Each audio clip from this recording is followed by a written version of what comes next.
ఇవాళ నేను ఎప్పుడూ ఇడ్లీ పిండితో ఒకే రకమే టిఫిన్ కాకుండా పొంగనాలు చేస్తున్నానండి. ఇడ్లీ పిండితో పొంగనాలు చేసుకోండి, చాలా బాగుంటుంది. ఇక్కడ నేను ఉల్లిపాయని కట్ చేస్తున్నాను. ఉల్లిపాయని చిన్న చిన్న ముక్కల కింద కట్ చేసుకోవాలి. మీకు ఇడ్లీ పిండితో పొంగనాలు ఇష్టమా అండి? కామెంట్ చేయండి.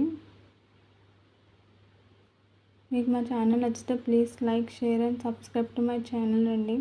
ఇక్కడ నేను పచ్చిమిర్చిని కూడా కట్ చేసుకున్నాను. ఇప్పుడు దీన్ని ఒక ప్లేట్లోకి తీసుకుందాం. ఉల్లిపాయని, పచ్చిమిర్చిని ఒక ప్లేట్లోకి తీసుకుని దాంట్లో జీలకర్ర వేసుకోవాలి. 1 టీ స్పూన్ జీలకర్ర వేసుకోవాలి. తగినంత ఉప్పు. నేను ఆల్రెడీ ఇడ్లీ పిండిలో ఉప్పు వేసానండి, అందుకని ఇక్కడ ఉల్లిపాయ మిశ్రమానికి సరిపడా ఉప్పు వేసాను. అందులోకి ఇడ్లీ పిండి వేసుకుంటున్నాను. ఇడ్లీ పిండి వేసుకొని బాగా మిక్స్ చేసుకోవాలి. మిక్స్ చేసుకున్నానండి, పక్కన పెట్టుకున్నాను. ఇప్పుడు అందులో చట్నీ తయారు చేసుకుంటున్నాను. ప్యాన్ పెట్టి ప్యాన్ హీట్ అయ్యాక అందులో ఆయిల్ వేసుకోవాలి. అందులో నేను ఇవాళ వేరుశనగలు చట్నీ చేస్తున్నానండి. సింపుల్గానే చేస్తున్నాను. ఒక గుప్పుడు వేరుశనగలు వేసుకొని ఒక 2 పచ్చిమిర్చి, కొంచెం కరివేపాకు వేసుకొని ఫ్రై చేసుకుంటున్నాను. ఇది దోరగా ఫ్రై అయిన తర్వాత స్టవ్ ఆఫ్ చేసి చల్లారబెడుతున్నానండి. అది చల్లారేలోపు గుంట పొంగనాలు వేసుకుంటున్నాను. పొంగనాలు ప్యాన్ పెట్టి అది హీట్ అయిన తర్వాత కొంచెం ఆయిల్ వేస్తున్నాను. ఆయిల్ వేసిన తర్వాత ఒకసారి ముందుగా కలిపి పెట్టుకున్న పొంగనాల మిశ్రమాన్ని మళ్ళీ ఒకసారి కలుపుకొని అందులో ఇలా వేసుకోవాలండి, చూపించిన విధంగా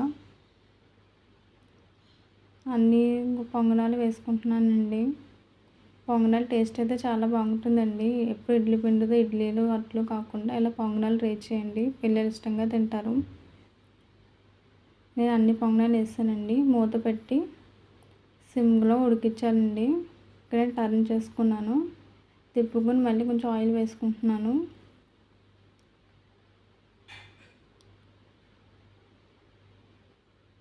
తిప్పుకొని ఆయిల్ వేసుకుని మళ్ళీ మూత పెట్టి ఉడికించాలండి. మధ్య మధ్యలో చూసుకుంటూ ఉండాలి.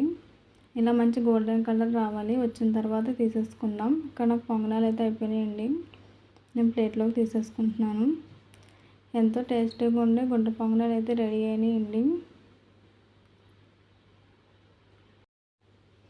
ఇప్పుడు గుళ్ళు వేపి పెట్టుకున్నాం కడిందా, చల్లారే ఉంటాయి. ఇప్పుడు దాన్ని మిక్సీ పడదాం. ఇప్పుడు నేను మిక్సీలో వేసి వీటిని మిక్సీ పడతానండి. ఇందులో తగినంత ఉప్పు వేసుకోవాలి.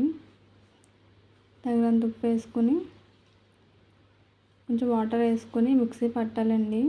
ఇక్కడ నాకు చట్నీ అయితే తయారయ్యింది. దానికి పోపు పెట్టుకుందాం.